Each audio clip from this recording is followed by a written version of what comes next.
was lost and incomplete. Halo Bapak Ibu sekalian, saya Ali Haidar, mahasiswa MKPG UI 2024. Saya izin to the point mau langsung mengulas karena tempo hari cukup ramai dan viral isu mengenai diaspora. Jadi ada beberapa gabungan dari komunitas diaspora dan perkawinan campur yang menyampaikan tuntutan ke pemerintah. Nah, isu tadi mau saya coba sambungkan dengan studi yang saat ini sedang saya jalanin, saya tempuh, yakni topiknya mengenai pembangunan dan juga transfer kebijakan. Ini khususnya isu di keimigrasian, jadi hak-hak warga negara asing keturunan WNI yang ini coba diadvokasikan oleh grup-grup tadi ke pemerintah. Nah, tahun lalu, tepatnya di bulan Juli tahun 2024, itu ada satu working group mungkin ya, kalau boleh saya katakan, IDNU, Indonesia Diaspora Network, kemudian Aliansi Pelangi Antarbangsa, dan juga Komunitas Masyarakat Perkawinan Campur Indonesia. Nah, mereka ini bikin grup nih, kemudian menyampaikan usulan dalam bentuk advokasi ke pemerintah.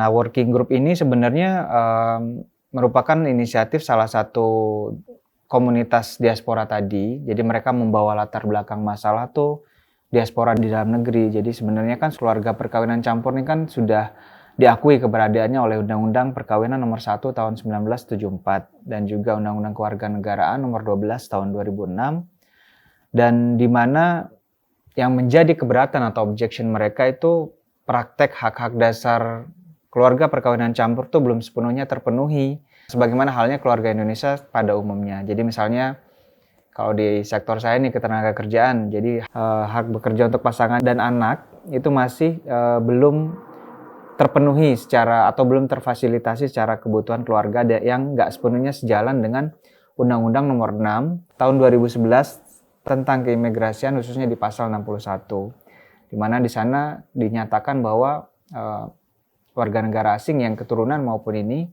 mendapat atau diperbolehkan untuk mencari atau menafkahi pasangan dan keluarganya dalam melakukan pekerjaan. Tapi ini nggak sepenuhnya terakomodir nih dalam situasi realnya di lapangan, karena mereka masih dianggapnya seperti warga negara asing murni, jadi masih harus ngurus izin kerja, dan itu jadi second option bagi perusahaan. Jadi kan perusahaan masih ada cost untuk membayar dana kompensasi kalau mau mempekerjakan mereka. Sedangkan di Undang-Undang 6 tahun 2011 tadi di pasal 61 sudah diatur mereka sudah memiliki hak.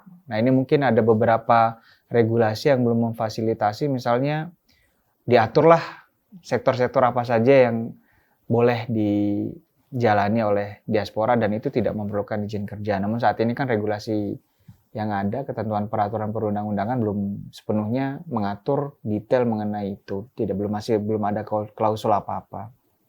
Nah, kemudian ada beberapa, mereka dalam advokasinya ke pemerintah itu mereka menyampaikan baik itu latar belakang masalah, kemudian situasi hal ihwal mengenai kalau keberadaan mereka itu kan sebenarnya sudah diakui oleh undang-undang melalui beberapa peraturan juga. Kemudian pemerintah come up dengan fasilitas kemilen atau kartu masyarakat Indonesia luar negeri, visa repatriasi, dan lain-lain. Namun pada prakteknya hak-hak dasar diaspora ini yang menetap di luar negeri maupun di dalam negeri itu belum sepenuhnya terpenuhi. Jadi dalam advokasinya mereka menyampaikan juga nih mengenai perbandingan hak penduduk yang tetap di beberapa negara, mulai dari bicara mengenai haknya dan juga kewajiban. Jadi mereka menampilkan beberapa komparasi di beberapa negara seperti Kanada, Prancis, Jerman, India, Serbia, Belanda, Singapura, bahkan Inggris dan Amerika. Nah, ini mungkin sekilas tayangannya. Jadi ada beberapa catatan di sana yang diadvokasikan oleh task force tersebut ke pemerintah. Nah, sebenarnya Indonesia juga sudah mengatur seperti yang sudah saya ulas tadi di pasal 61. Jadi mereka sebagai subjek pemegang izin tinggal itu dapat melakukan pekerjaan dan atau usaha untuk memenuhi kebutuhan hidup dan atau keluarganya. Nah, ini yang belum sepenuhnya secara luas maknanya difasilitasi oleh pemerintah, karena pada prakteknya di lapangan yang sering dikeluhkan oleh teman-teman komunitas diaspora dan perkawinan campur ini masih jadi temuan di lapangan, baik itu oleh pemeriksa pengawas ketenagakerjaan maupun pengawas keimigrasian. Nah, mereka juga menayangkan juga nih mengenai peta 10 besar sebaran diaspora Indonesia di luar negeri dan juga peran overseas Indonesian atau diaspora dalam pembangunan nasional. Nah, konteks yang relevan dengan ini kan memang pembangunan dan transfer kebijakan. Nah, untuk transfer kebijakannya, mereka menawarkan atau mengoffer suatu kebijakan yang telah lama diterapkan oleh salah satu negara, yaitu India, namanya Overseas Citizenship of India atau OCI. Nah, apa itu OCI? Kita lihat dulu dan simak ulasannya dalam video berikut. Last week, the Ministry of Home Affairs cancelled the Overseas Citizenship of India status of actor Chetan Kumar. The American-Canada language actor was asked to submit his OCI card in 15 days. But what does the Overseas Citizenship of India or OCI mean? OCI is a form of permanent residency available to people born in India or with Indian ancestry and their spouses. It allows them to live in India and work here indefinitely. In simpler words, it is lifelong visa to live in India. So are they the same as Indian citizens? Not quite. People with OCI status carry citizenship of other countries and are not Indian citizens. So they do not carry the right to vote in India. The Centre provides an OCI card to eligible people and can also revoke it in a wide variety of circumstances. Under Article 9, the Indian Constitution does not allow dual citizenship. No person with a passport from any other country can be granted citizenship in India, but there are an increasing demand to allow it for the Indian diaspora. In response, the Centre introduced the OCI scheme in the Citizenship Amendment Act of 2005. The OCI program was launched during the Pravasi Bharatiya Divas convention held in Hyderabad on January 9, 2006. Before January 9, 2015, travellers holding an OCI card were required to carry a passport which contained the U visa stamp while travelling to India. It was done away with, and OCI holders no longer require the lifetime visa stamp passport. Overseas citizens of India or OCIs are entitled to multi-purpose, multi-entries and a lifelong visa, allowing them to visit India at any time for any length of time and for any purpose. They are exempted from police reporting for any length of stay in the country. They have also been granted all rights in the economic, financial and education fields in parity with NRIs, except the right to acquisition of agricultural or plantation properties. As we said, OCIs do not have a right to vote in India. They cannot hold offices of the Prime Minister, President, Vice President, Governor, Chief Minister or Judge of the Supreme Court or High Court. They cannot contest elections to become members of the Lok Sabha, Rajya Sabha or state legislatures. They cannot get any government jobs in India. They must always have a valid foreign passport while staying in India. Moreover, OCIs are not allowed to undertake missionary work, do mountaineering or do journalism without the prior permission of the Government of India. The Centre can cancel the OCI status of people who obtain it by fraud or show acts of unpatriotism. Also, if a person has held a card for under 5 years and breaks any law punishable with at least 2 years in jail, the Centre can revoke their OCI status. In 2019 Citizenship Amendment Act, the Centre gained additional power to strip people of their OCI status if they violate any local law. They can revoke the status if the person commits a petty infraction or a heinous felony. It made conditions more difficult for OCI holders, but after the amendment, OCI holders got the right to be heard by the Centre before their card was taken away. The amendment was passed by the Parliament of India in 2019, but it has yet to frame and implement specific rules around it. Nah, itu tadi tentang video OCI itu. Jadi mereka di pemerintah India sebenarnya sudah menerapkannya sejak lama, tahun 1958 kalau saya nggak salah ingat. Dan itu pengaturan mengenai hak-hak warga negara India keturunan maupun diaspora yang melancong ke luar negeri. Dan jadi yang disorotin adalah akses kemudahan fasilitas keimigrasiannya.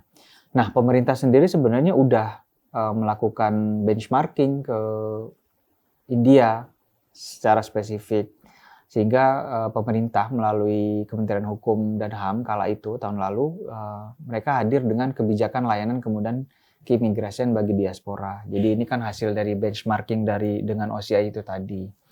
Dan pada Maret hingga April 2024 itu memang digelar, ada terlaksana rapat internal di kabinet, dan itu terkait kebijakan status kewarganegaraan. Jadi memang arahan langsung presiden yang menyatakan bahwa oke, dikaji nih OCI. Pertanyaannya adalah apakah OCI ini bisa diimplementasikan atau ditransfer ke Indonesia sepenuhnya, atau hanya sebagian saja yang mungkin kebijakannya akan diatur di dalam ketentuan peraturan perundang-undangan. Jadi OCI ini kan sebenarnya salah satunya meminta fasilitas kemudahan keimigrasian, ketenagakerjaan, kemudian pertanahan, properti waris. Tapi di satu sisi juga ada unsur nuansa untuk menghadirkan dual citizen. Nah, kemungkinan yang terakhir ini yang sepertinya sulit diterapkan di Indonesia, karena Indonesia kan saat ini kebijakannya kan kewarganegaraan tunggal atau single citizenship. Nah, itu mungkin challenge pemerintah, tapi saya akan lebih melihatnya ke arahnya pasti kita tetap single citizenship, cuman beberapa fasilitas tadi mungkin akan dihadirkan dalam klausul regulasi peraturan perundang-undangan terbaru nanti ke depan. Pemerintah akan menjalaninya seperti apa, langkah apa yang akan ditempuh kebijakan-kebijakan tadi, karena hasil dari arahan presiden sendiri juga sudah cukup jelas ya. Jadi kewarganegaraan tunggal, tidak ada dual citizen di sini. Nah, dari aspek keimigrasian sebenarnya ada beberapa perbandingan fasilitas antara OCI dengan yang sudah diterapkan oleh otoritas keimigrasian di Indonesia. Kemudian kalau untuk secara perbandingan ini tayangan kembali saya hadirkan untuk jangka waktu. Diaspora visa itu sebenarnya sudah memfasilitasi bagi diaspora, dan pemberian izin tinggal terbatas atau ITAS itu bisa hingga 10 tahun. Dan juga untuk ITAP 5 tahun dan dapat diperpanjang untuk jangka waktu tidak terbatas. Nah, kalau untuk OCI kan seperti studi yang sudah dilakukan itu memang dia tidak terbatas. Memang di Indonesia masih ada pembatasan mengenai ini. Kemudian izin masuk kembali atau re-entry permit untuk visa diaspora masih mengikuti masa berlaku. Kemudian untuk izin tinggal tetapnya atau permanent stay permit, dia mendapat fasilitas 2 tahun dan dapat diperpanjang di luar negeri. Ini sesuai ketentuan di pasal 64 ayat 3 di Undang-Undang 6 tahun 2011. Namun untuk OCI seperti yang kita tahu itu tidak terbatas. Dan untuk kepemilikan properti sama sebenarnya. Sama-sama mengizinkan. Jadi baik pemegang visa diaspora dan juga pemegang ITAP diizinkan hanya sebagai, namun ada limitasinya, yakni hak sewa bangunan dan hak pakai. Namun di OCI juga sepertinya sama, diizinkan, tapi untuk haknya lebih disamakan kepada warga negaranya sendiri. Nah, ini mungkin yang agak lebih tanda kutip spesial ya.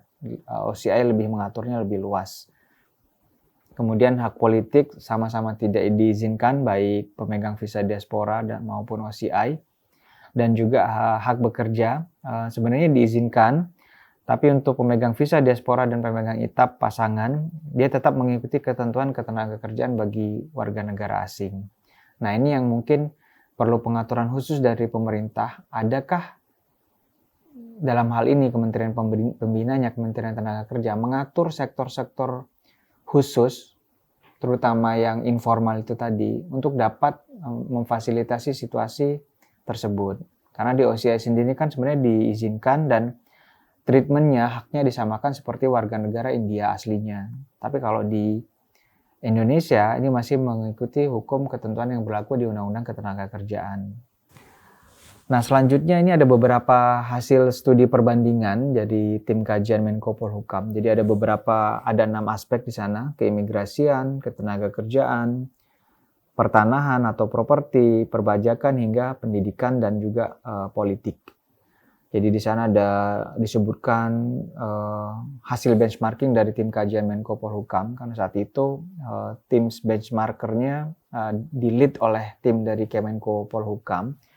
Dan memang ini menjadi konsideran atau pertimbangan dari pemerintah untuk apakah pemerintah akan benar-benar menerapkan skema OCI di Indonesia atau tidak, atau hanya sebagiannya saja yang diadopsi untuk diterapkan. Jadi saya rasa mungkin dari ketiga alternatif itu, mungkin pemerintah akan mengambil langkah hybrid.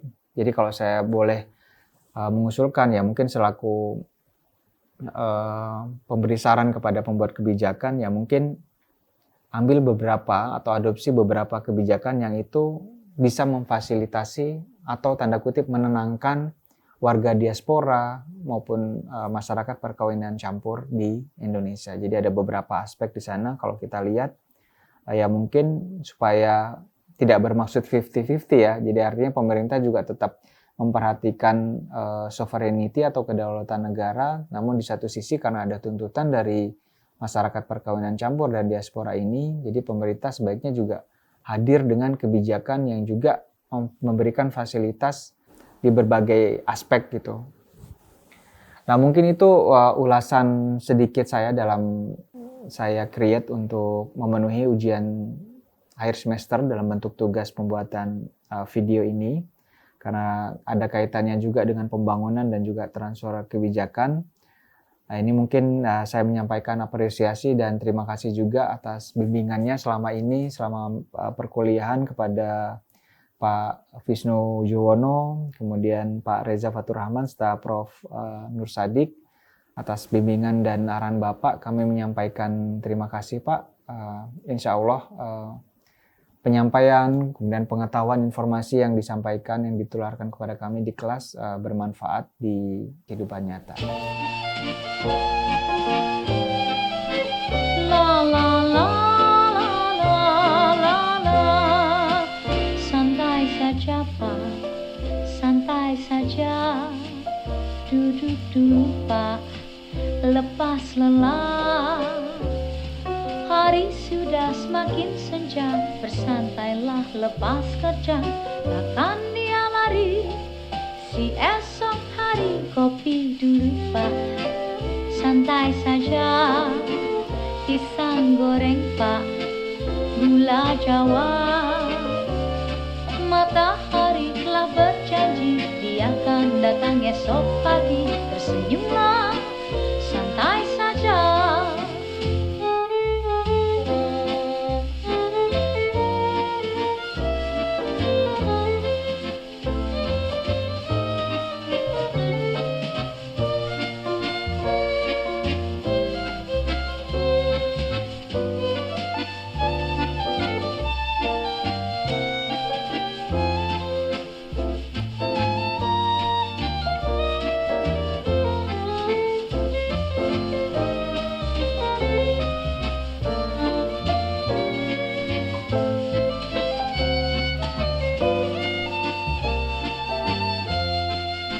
La la la la la la, la la la la la la, la la la la la la. Santai saja Pak, santai saja, duduk dulu Pak, lepas lelah. Hari sudah semakin senja, bersantailah lepas kerja, takkan dia lari. Si esok hari kopi dulu Pak, santai saja, pisang goreng Pak, gula Jawa. Matahari telah berjanji,